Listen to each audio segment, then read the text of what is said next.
Cantares capítulo 3, os 4 primeiros versículos, que nos diz: de noite busquei em minha cama aquele a quem ama a minha alma, busquei-o e não o achei. Levantar-me-ei, pois, e rodearei a cidade, pelas ruas e pelas praças buscarei aquele a quem ama a minha alma. Busquei-o e não o achei. Acharam-me os guardas que rodeavam pela cidade. Eu perguntei-lhes: vistes aquele a quem ama a minha alma? Apartando-me eu um pouco deles, logo achei aquele a quem ama a minha alma. Detive-o até que o introduzi em casa de minha mãe, na cama daquela que me gerou. Pode assentar, meus irmãos. Companheira, ela não está aqui nessa noite. Às vezes, quando se elogiar a pessoa quando está na presença dela, se torna mais fácil, né? Mas eu quero que nesta noite, irmão, já que ela não está aqui, eu quero louvar a Deus pela vida da minha companheira, pela vida da minha esposa. Sinto o desejo aqui nesta noite de louvar a Deus e trazer à memória tudo aquilo que ela já fez pela minha vida até hoje, toda a ajuda que ela já me deu e todo o suporte que ela tem me dado até hoje. Eu louvo a Deus aqui por ela não ter desistido de mim. E nesta palavra aqui, dirijo uma palavra a toda irmã que está aqui nesta noite. E eu gostaria de dizer aqui com toda a simplicidade do meu coração que se Deus usou a vida dela, e abaixo de Deus eu só estou de pé porque ela me ajuda, estende a mão para mim e é comigo, é a minha companheira. Eu gostaria de dizer a você nesta noite, mulher de Deus, que você fará toda a diferença na vida do seu esposo, na sua casa, no seu lar. Nós somos uma só carne. Eu digo isso aqui nesta noite porque eu olho, irmão, sem demagogia nenhuma, para a vida do meu pastor, para a vida do ministério dos presbíteros, né? com toda a verdade eu posso dizer isso. Os diáconos que aqui estão, os irmãos que eu conheço que são homens de Deus, que eles sabem que as suas esposas fazem a diferença, e eu vejo o amor e o respeito que eles demonstram pelas suas companheiras, e eu tenho aprendido através da vida deles, através dos princípios bíblicos, a amar a minha esposa e a ser fiel debaixo da graça de Deus a cada dia, irmãos. Os irmãos que leem a Bíblia Sagrada conhecem muito bem essa passagem bíblica, o livro de Cantares, que retrata, que mostra o relacionamento de Salomão com Sulamita. E para os judeus, para o judaísmo, esse livro ele representa o relacionamento de Deus com Israel, e para os cristãos, para o cristianismo, esse livro representa, retrata, mostra o relacionamento de Cristo e a sua igreja. Eu li aqui os 4 versículos, mas eu gostaria aqui nesta noite, irmão, sendo fiel ao que Deus, o Senhor, Ele tem trago ao meu coração nesses dias, eu me dirijo nesta noite, vendo que através dessa tipologia, através do relacionamento de Salomão com a Sulamita, no capítulo 3, a Bíblia está nos mostrando que é o relato da Sulamita, onde ela nos dirá que de noite, na cama dela, ela buscou aquele a quem a alma dela amava. Ela desperta na noite, no momento, podemos dizer assim, de trevas. Ela se levanta naquela noite e ela busca o amado da sua alma, mas na sua busca ela não encontra o amado da sua alma. Olhe que ela busca de noite na sua cama. Isso implica dizer que ela está buscando o amado da sua alma dentro da sua casa. E nos cabe dizer que nos dias em que nós estamos vivendo, talvez eu, o Flávio, eu posso me dirigir ao mundo e para as pessoas que ainda não tiveram, não têm um relacionamento com o Senhor, eu olhar para eles e dizer: vocês não têm Deus na sua vida, vocês ainda não servem ao Senhor. E essas pessoas, elas se encontram do lado de fora da casa, podemos dizer aqui o convívio, a igreja, os nascidos de novo. Essas pessoas, então me dirigirei a elas e direi: vocês não têm Deus. Mas veja que a sulamita, ela se preocupa, ela entende quando na sua busca, ela levanta para buscar o amado da sua alma, ela não encontra o amado da sua alma dentro da sua casa. Enquanto eu estou me dirigindo ao mundo, dizendo para o mundo que o mundo, sim, com certeza, precisa ter um encontro com Deus, eu me coloco no risco de dizer que eu estou dentro de casa e ter perdido o amado da minha alma estando dentro de casa. Eis aqui uma primeira preocupação das nossas vidas.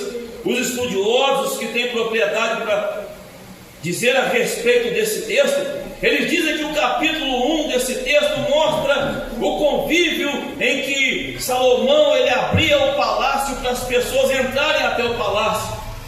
E depois no capítulo 2, ele diz que somente quem teria intimidade seria levado para dentro do palácio. E o capítulo 3 mostra a intimidade dessa mulher com o amado da sua alma. Então nos cabe dizer também aqui nessa noite que existem pessoas que chegam até o palácio, existem outras que vão mais profundo e chegam até determinados lugares do palácio. E existe um grupo de pessoas que terão intimidade com o dono do palácio. E nós nos dirigimos nessa noite, e há um ponto de interrogação diante de nós, perguntando para cada um de nós: em que nível de relacionamento com o amado da nossa alma nós estamos? Ela levanta de noite, ela busca o amado da sua alma dentro da sua casa, mas ela não encontra o amado da sua alma. E ela diz que ela se levantará no versículo 2.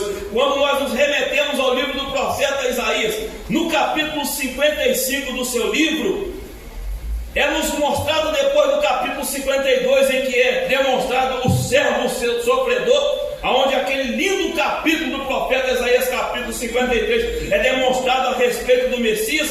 O capítulo 55 vem como uma manifestação da graça de Deus, e o Senhor Deus ele abre o seu coração e ele declara, onde ele faz um grande convite. E veja que esse convite não é feito a um grupo de pessoas, aonde ele diz: ó vós todos os que tendes sede, vinde às águas, e vós que não tendes dinheiro, vinde, comprai e comei. Sim, vinde e comprai, sem dinheiro e sem preço, vinho e leite. Ele estende um convite a toda a humanidade, ele estende um convite a todas as pessoas que reconhecem que tem necessidade de algo. E muitas das vezes a gente sabe, quando nós olhamos para a própria Bíblia Sagrada, a Bíblia diz que Deus pôs a eternidade dentro do homem, e é por isso que o homem ele embarca cada dia na busca por algo para encher-se dentro de si, para completar esse espaço, esse buraco que está dentro dele. Mas no capítulo 55 do livro do profeta Isaías é feito um convite, como esse convite é feito aqui nesta noite, entendendo que nós temos grande necessidade espiritual, entendendo que há uma sede imensa dentro de nós. A Bíblia Sagrada, por meio da vida do profeta Isaías, e Deus, o Senhor, por meio do seu Espírito, ele nos convida nessa noite a nós virmos as águas. Nós nos lembramos que certa vez o salmista, ele salmodiou no Salmo 42, em meio às lágrimas que rolavam no seu rosto, em meio aos inimigos ao seu redor, perguntando para ele: aonde está o seu Deus? Cadê o seu Deus que não te ajuda? Cadê o seu Deus que não estende a mão para você? O salmista, no verso 1 daquele capítulo, ele disse: como a corça anseia pela corrente das águas, assim a minha alma suspira por ti, ó Deus. A minha alma tem sede de Deus, a minha alma reconhece que precisa de Deus, a minha alma deseja buscar a Deus. E é interessante, irmão, que quem domina essa área, que quem estuda muito bem a Bíblia Sagrada, ele diz que em determinado momento na vida desse animal pequeno da corça, isso é lindo, eu gosto, eu amo essa mensagem. Eles dizem que a corça chega um tempo na sua vida em que ela se distancia da água, em que ela está longe da água, e olha que ela tem poder de ver a água a uma profundidade bem grande debaixo da terra, porque ela reconhece Mas quando chega o tempo, dizem eles, em que ela se afasta da água, ela começa a emitir um cheiro, ela começa a bramir também por necessidade da água, e esse cheiro, porque a sua pele começa a ficar ressequida, e agora ela está longe da água, eles dizem que ela começa a exalar um cheiro que torna ela presa fácil para os seus adversários. Eu olho para a minha vida nesta noite, e com todo respeito a você também que nos ouve nessa noite, é um perigo imenso ficarmos longe da água, é um perigo grandioso nós ficarmos com sede e ressequirmos a nossa vida espiritual. Mas tem vida aqui nessa noite por meio da água do Espírito Santo de Deus. Deus tem água abundante para derramar nessa noite sobre todo aquele que tem sede. Vinde as águas, ó vós todos o que tendes sede. Aí eu poderia pensar que seria alguma ação humana, que algo humano poderia fazer com que eu recebesse e bebesse desta água. Deus usa o profeta Isaías falando: ó vós todos que não tendes dinheiro. A ação humana não poderá fazer nada. O homem não poderá colocar as suas mãos e impedir o derramar dessa água. Ele diz: vinde, comprai e comei. Sim, vinde e comprai. Mas como é que ele compra sem dinheiro e sem preço?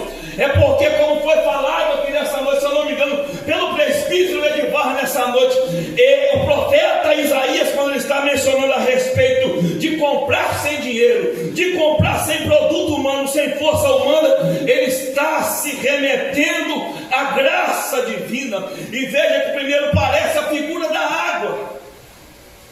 Os entendidos dizem que Isaías está olhando no seu tempo, na sua época, para as pessoas que andavam pela rua e as águas eram vendidas naquele dia.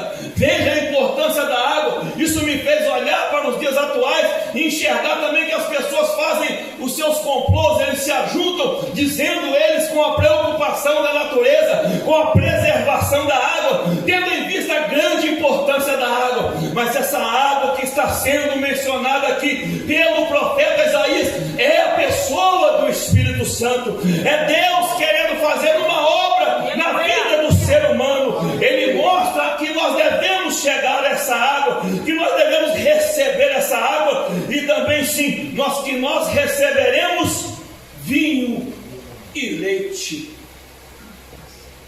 Os entendidos dizem que o vinho e o leite faziam parte da dieta dos israelitas. Era algo importante para eles, que os dava estrutura, que os dava suporte, que os alimentava, que os fortificava. Isso era a dieta deles. O profeta diz, no versículo 2, faz uma pergunta: por que gastais o dinheiro naquilo que não é pão,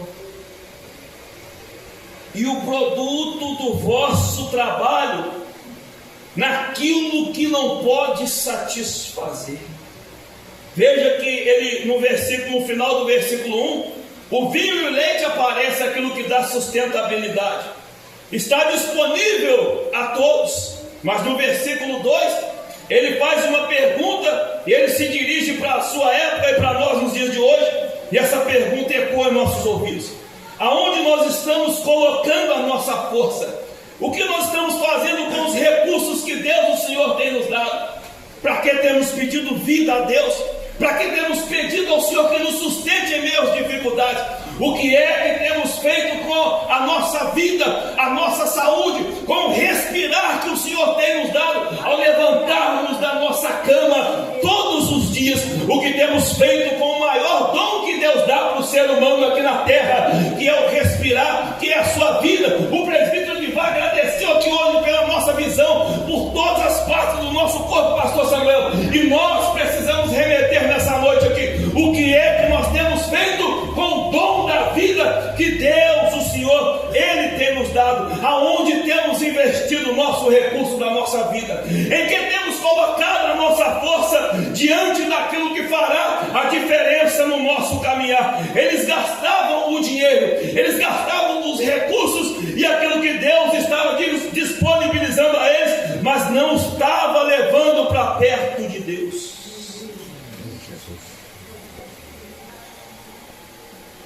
Não pode satisfazer. Às vezes nós investimos o tempo, a nossa vida, os nossos recursos naquilo que não pode nos satisfazer. Porque hoje se pinta que a felicidade,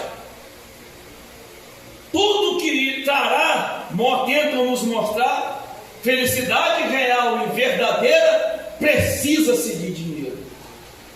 Porque se eu não tiver um dinheiro,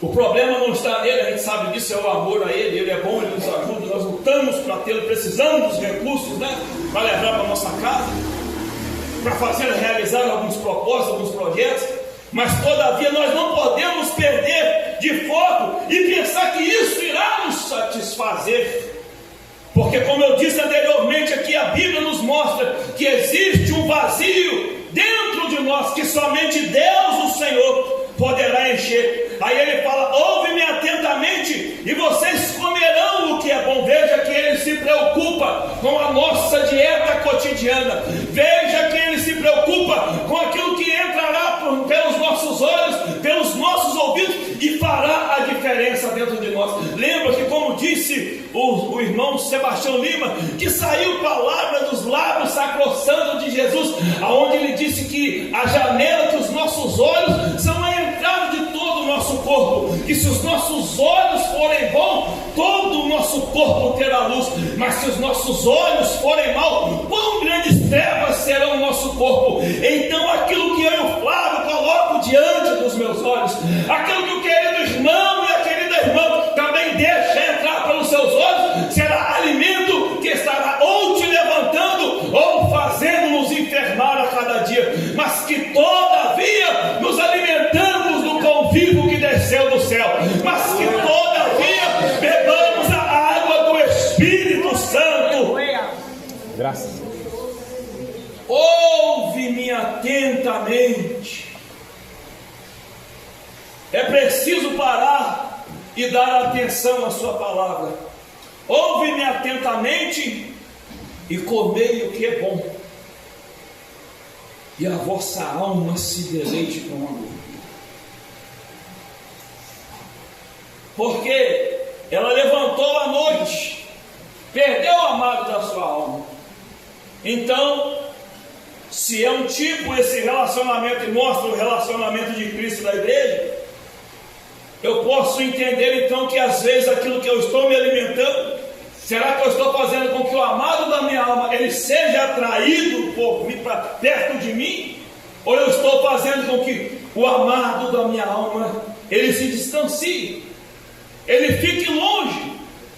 Como é que ela perde o amado da sua alma dentro da sua casa e só no final da noite que ela irá sentir falta do amado da sua alma? Isso nos remete à palavra sensibilidade espiritual. Com todo respeito aos pastores, aos obreiros, mas essa espada cortou na minha vida e me veio uma pergunta. Eu me lembrei de uma determinada época e eu preciso ter medo disso no dia de hoje. Eu lembrei, diácono Rafael, que certa vez, não é o caso do irmão de forma nenhuma, mas era o meu caso, e Deus te usou aqui domingo passado. Deus continue te abençoando, nós estamos felizes a cada dia mais. Deus continue te abençoando, te usando. Eu me lembrei que em outrora eu estava pregando, indo, pregando, só que eu cheguei num tempo que eu não queria sentar para ouvir ninguém mais. A soberba subiu, eu não queria ouvir mais ninguém. Eu lembro que um dia o Senhor falou comigo: hoje, se você não se arrependeu, tira minha mão de cima de você, você vai sozinho. Você vai subir no altar, mas você vai sozinho. E naquele dia eu empinei o nariz e fui sozinho, irmãos. E para vergonha minha naquele dia, o Senhor ainda me ajudou, mas quando eu cheguei no final do culto, quando eu cheguei em casa, e que eu coloquei a Bíblia em cima da minha mesa, eu percebi que eu tinha pregado, mas eu estava vazio. Eu percebi que eu tinha falado a noite toda, mas o amado da minha alma não estava comigo. Existem pessoas que, assim como eu outrora, estão pregando, mas sem o amado da sua alma. Existem pessoas que estão cantando, ministrando, até tentando fazer coisas para Deus, mas estão fazendo sem o amado da sua alma. Pastor Samuel, com todo respeito, existem pastores que estão pastoreando, mas sem o amado da sua alma. Os tempos passaram, a insensibilidade veio, ela não percebeu que ela tinha perdido o amado da sua alma.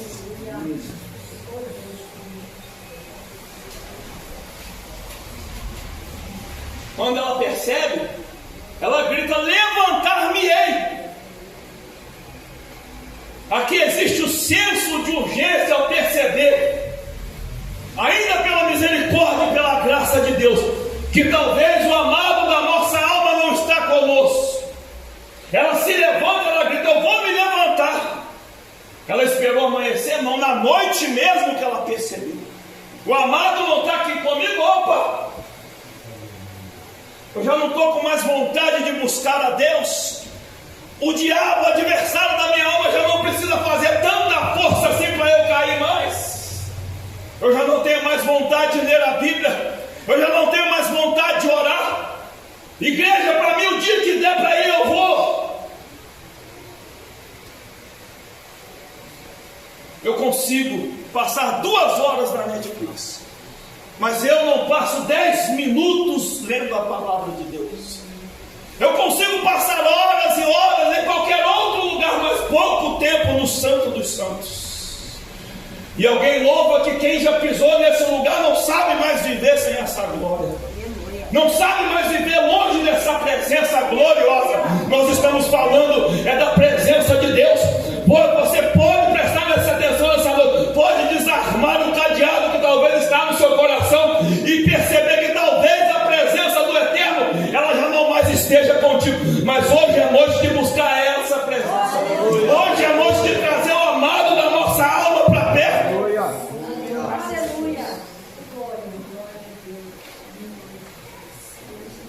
Aquele moço projetou, depois de estar na lama, na sarjeta, olhou para a sua situação. Quantos trabalhadores na casa do meu pai?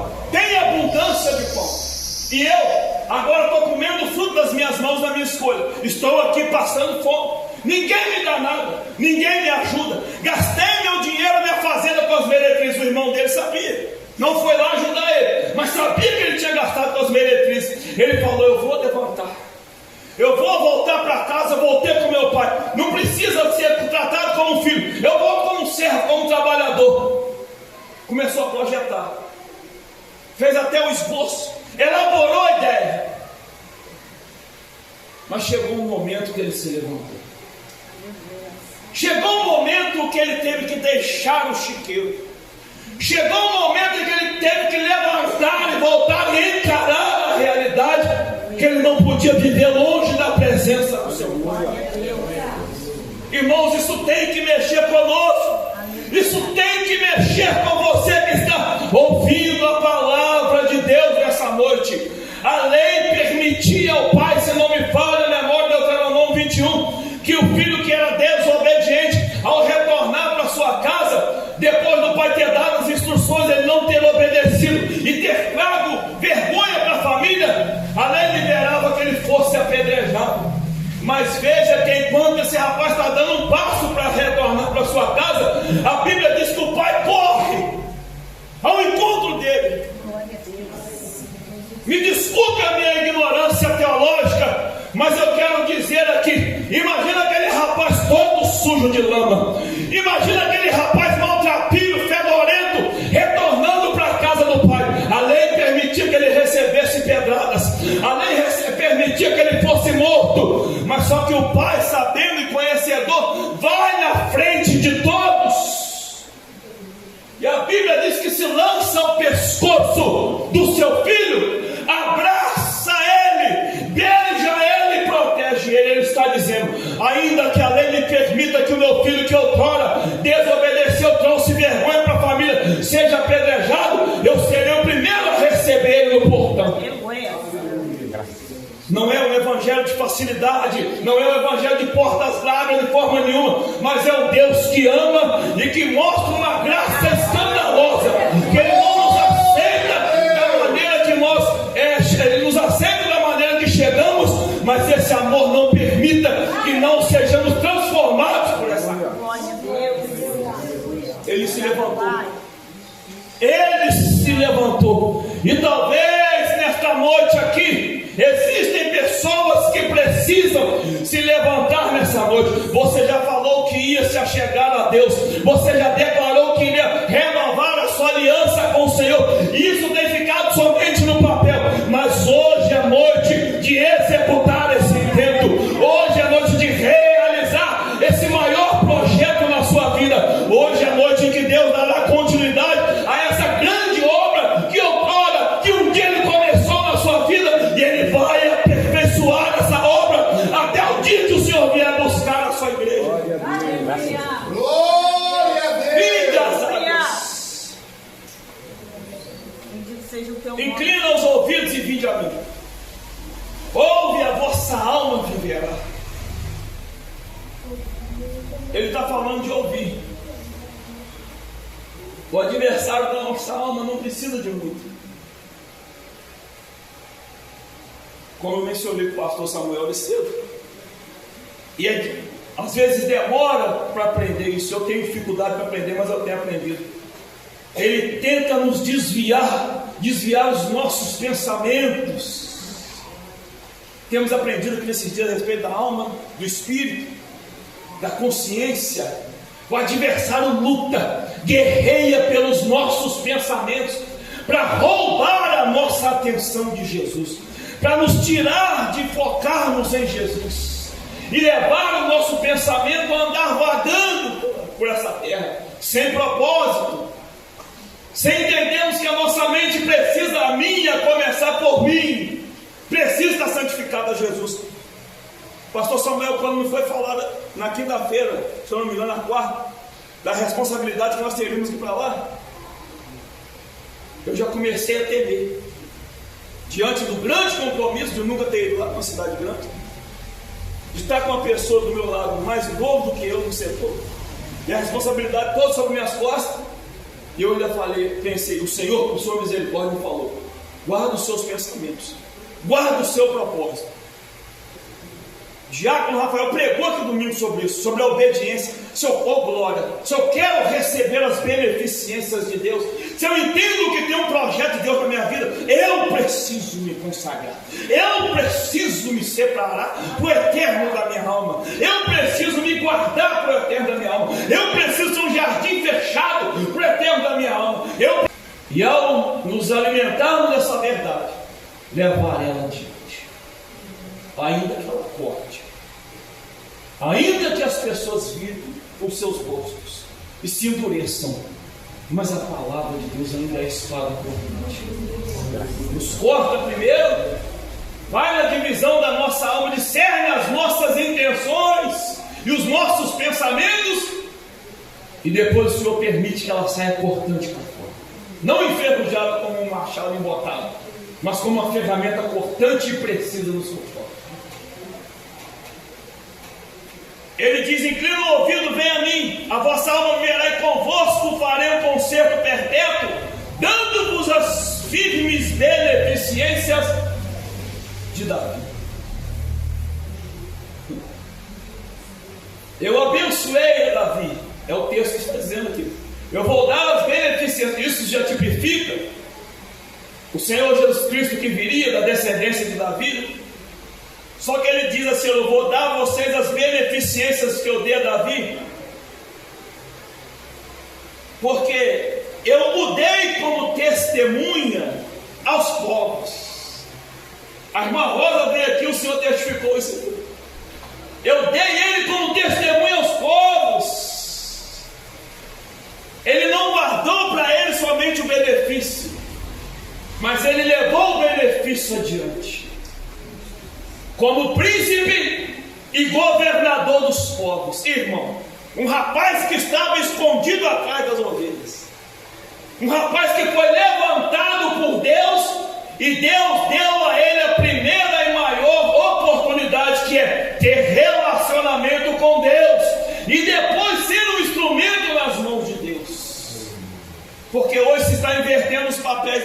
Parece que o mais importante é ser uma ferramenta, mas não tem intimidade. Mas a Bíblia está mostrando para nós que primeiro o mais importante é ser alguém em Deus. E depois ser uma ferramenta para Deus, deixar-se usar. Mas ele diz que eu vou dar essas beneficências a vocês. Eu tirei ele de um lugar em que ele estava desprezado e humilhado e coloquei ele como príncipe e governador. Eis que chamarás a uma nação que não conhece, pessoas se achegarão a você que não conhecem esse Deus, e a uma nação que nunca te conheceu correrá para ti. Por quê? Qual é o propósito? Por amor do Senhor teu Deus e do Santo de Israel, porque ele te glorificou.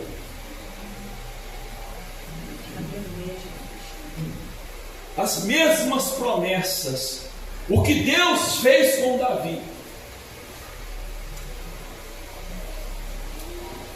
Mas é interessante que Davi teve um momento difícil na sua história,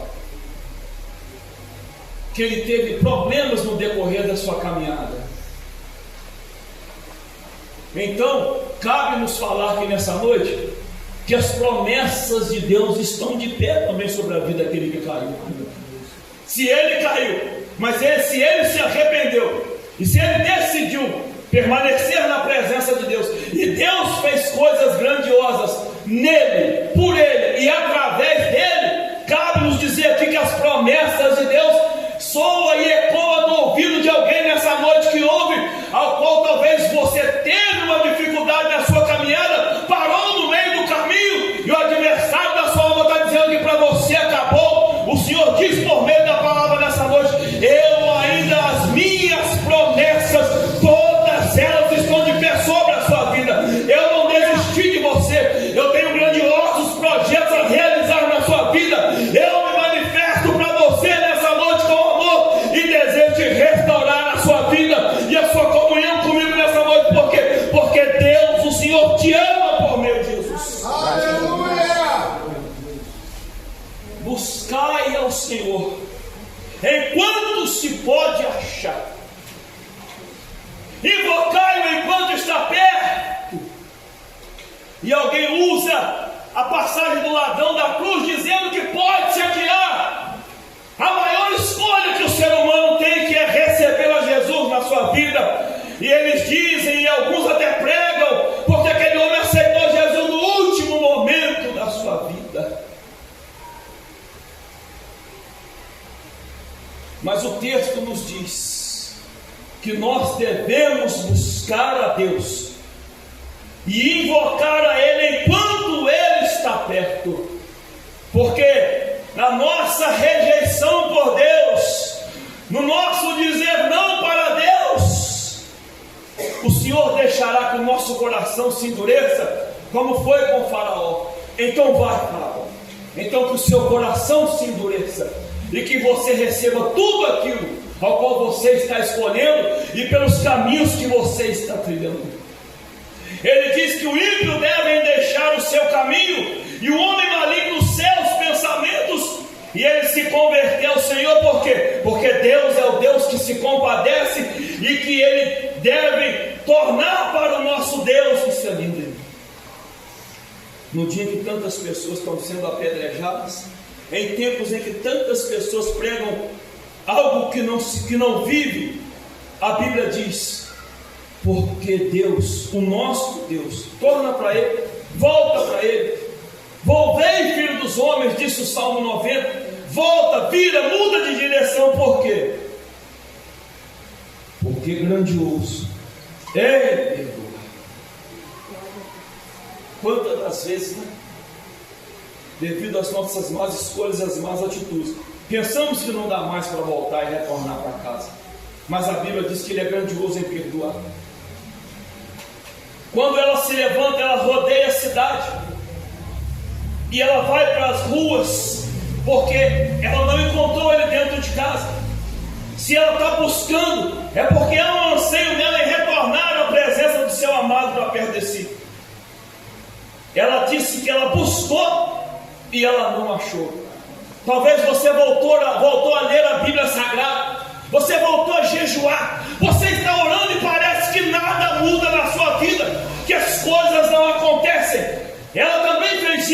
ela teve as suas atitudes, e momentaneamente, de primeira mão, as coisas não mudaram. Mas ela disse que ela foi para a rua, e enquanto ela está buscando o amado, acharam, e ela está dizendo, acharam ela, não foi ela que achou, os guardas da cidade acharam ela, porque eles rodavam pela cidade. Porque todas as vezes em que tentarmos buscar de novo o amado da nossa alma, aparecerão pessoas para nos desvirtuar desse grandioso propósito. Aí ela pergunta para eles: vocês viram aquele a quem ama a minha alma? E ela não obtém resposta. Ela se dirige para eles: vocês viram ele? Vocês sabem onde está o amado da minha alma? Ela não obtém resposta. Para encontrarmos o amado da nossa alma, teremos que ter atitude que não poderemos empreitá-la para outras pessoas. Serão atitudes nossas, individuais. Nós muitas das vezes não poderemos contar com essas orações. Naquele grandioso dia, não adiantará ser filho de um pastor, não adiantará ser irmão de alguém que serve a Jesus e você ainda não se decidiu. Ela fez a pergunta, perguntou: vocês viram? Ela não obteve resposta. O que ela faz? Apartando-me eu,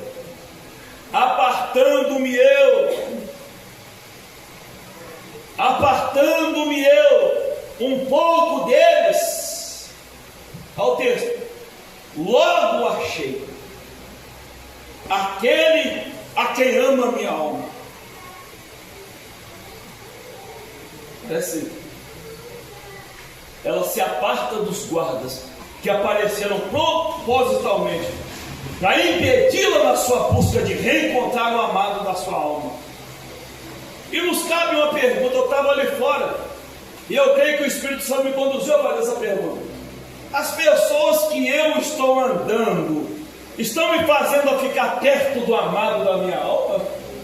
Com todo o respeito, querido ouvinte da palavra de Deus, as pessoas em que você tem tido contato estão te levando a resgatar a presença do amado da sua alma? Se essas pessoas estão fazendo com que você fique longe do amado e com que o amado também fique longe de você, é necessário se apartar dessas pessoas. Ela se aparta e o texto diz: logo achei aquele a quem ama a minha alma. Aí o que ela faz depois que ela acha ele? Detive-o. Eu agarrei aquele que eu estava com saudade dele. Ela está dizendo que ela já tinha perdido ele uma vez, e agora que ela encontrou ele, ela não mais perderá o amado da sua alma. E Deus nessa noite deseja restituir vidas aqui. Graças a Deus. Pastor, posso fazer o apelo? 9:3. Senhor nosso Deus, nosso Pai Celestial, neste momento, ó Deus, nós estaremos, ó Deus, dando a oportunidade, Senhor. Alguns dizem que não pode falar, aceitar a Jesus, receber a Jesus. Dizem eles que é o Senhor Jesus que nos aceita, Deus. Pai, na minha ignorância nesta noite, ó Pai, e na minha fraqueza, na minha humanidade, no pó que sou, mesmo assim eu peço ao Senhor nessa noite, Deus, nós iremos fazer o apelo nessa noite, ó Deus, convidando as pessoas que ainda não